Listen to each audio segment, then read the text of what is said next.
పార్టీలు కుల మతాలకు అతీతంగా ఈసారి తెలంగాణ కావాలని ముందుగా 99లో మేమందరం 41 మంది ఎమ్మెల్యేలుగా గెలిచి ఆ రోజు రాజశేఖర రెడ్డి గారు ప్రతిపక్ష నాయకుడు ఉంటే చిన్నారెడ్డి గారు ఇంకా ఇంద్రకరణ్ రెడ్డి గారు మేము 41 మంది శాసనసభ్యులం రాజశేఖర రెడ్డి గారు కూడా చెప్పినాం మాకు తెలంగాణ రాష్ట్రం కావాలని చెప్పి అప్పుడు ఢిల్లీకి వెళ్ళి సోనియా గాంధీ గారిని ఒప్పించి కోరితే వారు ప్రణబ్ కుమార్ కమిటీ వేసి తెలంగాణ ప్రాసెస్ అప్పుడు మొదలైన అధ్యక్ష మన దేశం తెలంగాణ ప్రాసెస్ అలాంటి స్టార్ట్ చేసుకుంటూ డిసెంబర్ 9 తెలంగాణ ప్రకటన రావడం అదే రోజు మా నాయకురాలు తెలంగాణ పుట్టినరోజు కావడంతో ఈరోజు మా ముఖ్యమంత్రి గారు ప్రవేశపెట్టిన తీర్మానానికి మా సోనియా గాంధీ గారికి తెలంగాణ దేవతకు నా యొక్క శుభాకాంక్షలు తెలియజేసుకుంటూ వారికి మద్దతు ఇస్తూ ఈరోజు చరిత్రలో నిలిచిపోయే రోజు ఇది మన అస్తిత్వానికి ప్రతీకలైన వ్యవసాయం చేసుకునే తల్లిని ఇవాళ తెలంగాణ తల్లి రూపంలో గౌరవించుకునే సందర్భం 4 కోట్ల మంది ప్రజల కోరిక తీరిన రోజు ప్రకటన వచ్చిన రోజు నాకే 4 కోట్ల మందితో నాకు తెలంగాణ అంటే ఎక్కడ లేని అభిమానం అందుకే ఆ రోజు పిల్లలు చనిపోతుంటే ముఖ్యంగా మా నల్గొండ జిల్లా శ్రీకాంతాచారి మా ముద్దుబిడ్డ ఎల్బీనగర్ చౌరస్తాలో కాల్చుకొని జై తెలంగాణ అనుకుంటూ మంటలల్లో అమ్మ అమ్మ అని అనుకుంటా జై తెలంగాణ అనుకుంటూ పోలీస్ వ్యాన్లో హాస్పిటల్కి వెళ్ళి 4 రోజులు మృత్యుతో పోరాటం చేసి మరణించిన సందర్భంలో పిల్లలు చావకూడదని ఒకే ఉద్దేశంతో మనం కొట్టాలని మన నాయకురాల్ని ఒప్పియాలని నేను కూడా 3 సంవత్సరాల మంత్రి పదవి వదిలిపెట్టి ఆమరణ నిరాశ చేయడంతో పాటు మా గౌరవ ఎంపీలు సొంత పార్టీ ఎంపీలను కూడా వారు పోరాటం చేస్తే పార్లమెంట్కి వెళ్ళి సస్పెండ్ చేయడం జరిగింది ఆ తర్వాత తెలంగాణ ఏర్పడడం తెలంగాణ వచ్చిన తర్వాత అక్కడ కూర్చున్న ముఖ్యమంత్రి స్వయంగా 14 మంది కుటుంబ సభ్యులతో మా నాయకురాలు పోయి కలిసి కుటుంబ సరంగా ఫోటోలు దిగి తెలంగాణ దేవత అని చెప్పడం ఇదే కుర్చీలో కూర్చొని మేము ఇక్కడ కూర్చున్నాం 2014లో వారు సరే 1,00,000 అబద్ధాలు చెప్పిండా 200 లక్షల అబద్ధాలు చెప్పిండా ఆ అధికారం వచ్చింది అక్కడ కూర్చున్నాడు మేము ఇక్కడ కూర్చొని మొదటి సభలో ఎవరు ఒప్పుకున్నా ఒప్పుకోకపోయినా సోనియా గాంధీ లేకుంటే ఈ జన్మలో కాదా మరో జన్మలో కూడా తెలంగాణ వచ్చేది కాదు ఆమె పుణ్యాన తెలంగాణ వచ్చింది అని చెప్పి సభలో అందరి సమక్షంలో వారు ప్రకటించడం జరిగింది నేను కూడా సభలో ఉన్నాం తెలంగాణ ప్రజలు ఉన్నది మీ రికార్డులో కూడా ఉన్నది ఈరోజు అలాంటి సోనియా గాంధీ పుట్టినరోజుతో పాటు తెలంగాణ అస్తిత్వానికి ప్రతీకలైన ఒక అమ్మ లాంటి తెలంగాణ తల్లిని ఈరోజు ఆవిష్కరించుకుంటూ పోతున్న సందర్భంలో వాళ్ళు ఆ నాయకుడు కనీసం వచ్చి శుభాకాంక్షలు చెప్పేది పోయి బయట పిచ్చి పిచ్చి వేషాలు చేస్తూ ఈరోజు ఇంత పవిత్రమైన రోజు తెలంగాణ ప్రకటించిన రోజు ఇది అందుకే అధ్యక్ష ఈరోజు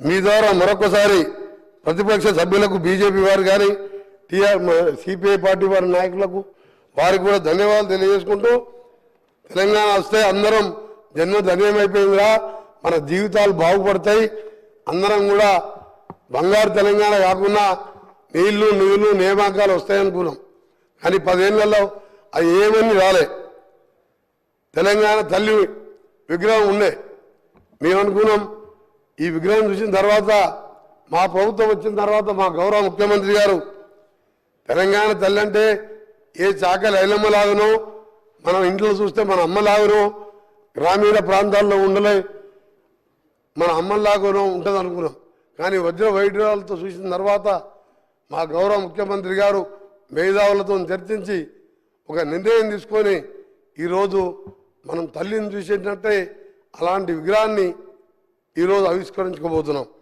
దాన్ని కూడా అవేర్నెస్ చేస్తూ నిన్న ఆ నాయకుని కుమారుడు ఓ టీవీ ఛానల్లో మాట్లాడుతూ నెక్లెస్లు డైమండ్లు ఉండొద్దంట అవి వేసుకుపోతున్నాయి ఆయన మాటలు. అధ్యక్ష ఒకటే అడుగుతున్నా, తెలంగాణ అంటే మన ఇంతకుముందు చెప్పిన అస్తిత్వానికి గ్రామీణ పరిస్థితులకు చూడంగానే ఉట్టిపడేలా ఉండాలని చెప్పి ఒక మంచి కార్యక్రమం మేధావులతో చర్చించి తీసుకుంటే ఆయన మాట్లాడుతూ ఆయన ఒకటే అడగదలుచుకున్నా, అసలు నీ పార్టీనే కాదు ఏ పార్టీలో తెలంగాణ అనే పదమే లేదు, ఒక కాంగ్రెస్ పార్టీలో తప్ప. మాది తెలంగాణ ప్రదేశ్ కాంగ్రెస్ కమిటీ అంటాం, టీపీసీసీ అంటాం. ఆయన టీఆర్ఎస్ని బీఆర్ఎస్ని చేసుకున్నాడు.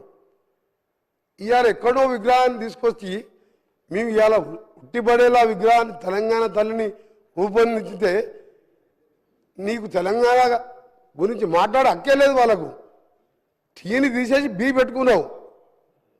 మా పార్టీలో తెలంగాణ పీసీసీ ఉన్నది, టీపీసీసీ అంటాం. అధ్యక్ష అందుకనే మీ అందరికీ చెప్తున్నా ఒకటే, ఈరోజు సాయంత్రం జరిగే ప్రోగ్రాం మా గౌరవ ముఖ్యమంత్రి గారి ఆదేశం మేరకు మా అధికారులు మంచి ఏర్పాట్లు చేసాను. లక్షలాది మంది మహిళలు వస్తున్నాం. మా ఆర్ఎన్బి శాఖ ద్వారా అన్ని కూడా ఏర్పాట్లు చేస్తున్నాం.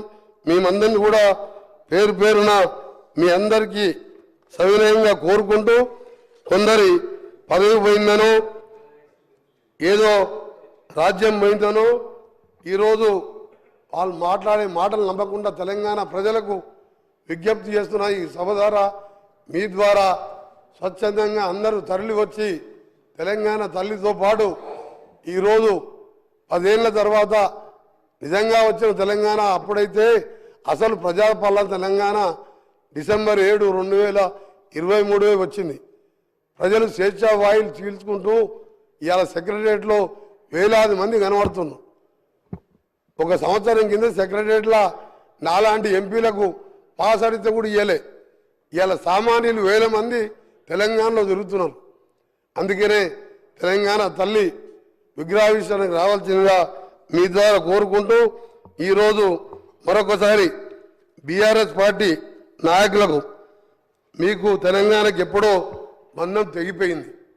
మీరు టీ తీసేసి బీ పెట్టుకున్నప్పుడే మీకు విగ్రహం గురించి కానీ దేని గురించి కానీ మాట్లాడే హక్కు లేదు మీకు.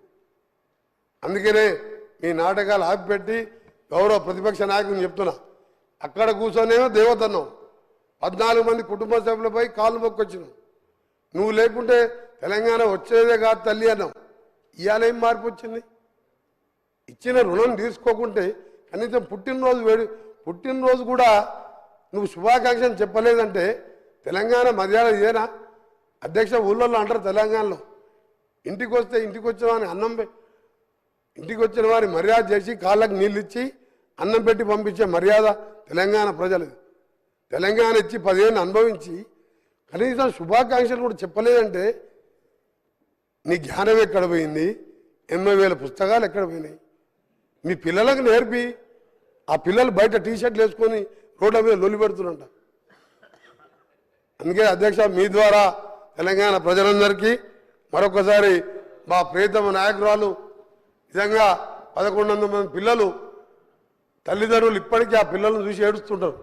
కానీ పైన ఉండి వాళ్ళు ఇక తెలంగాణ డిసెంబర్ 23, 7వ తారీఖు నిజమైన తెలంగాణ వచ్చిందని వాళ్ళ ఆత్మ శాంతిని కలగాలని భగవంతుని ప్రార్థిస్తూ మీకు సెలవు తీసుకునే అధ్యక్ష ధన్యవాదాలు. గౌరవ సభ్యులు డాక్టర్ పాల్వాయి హరీష్ బాబు గారు.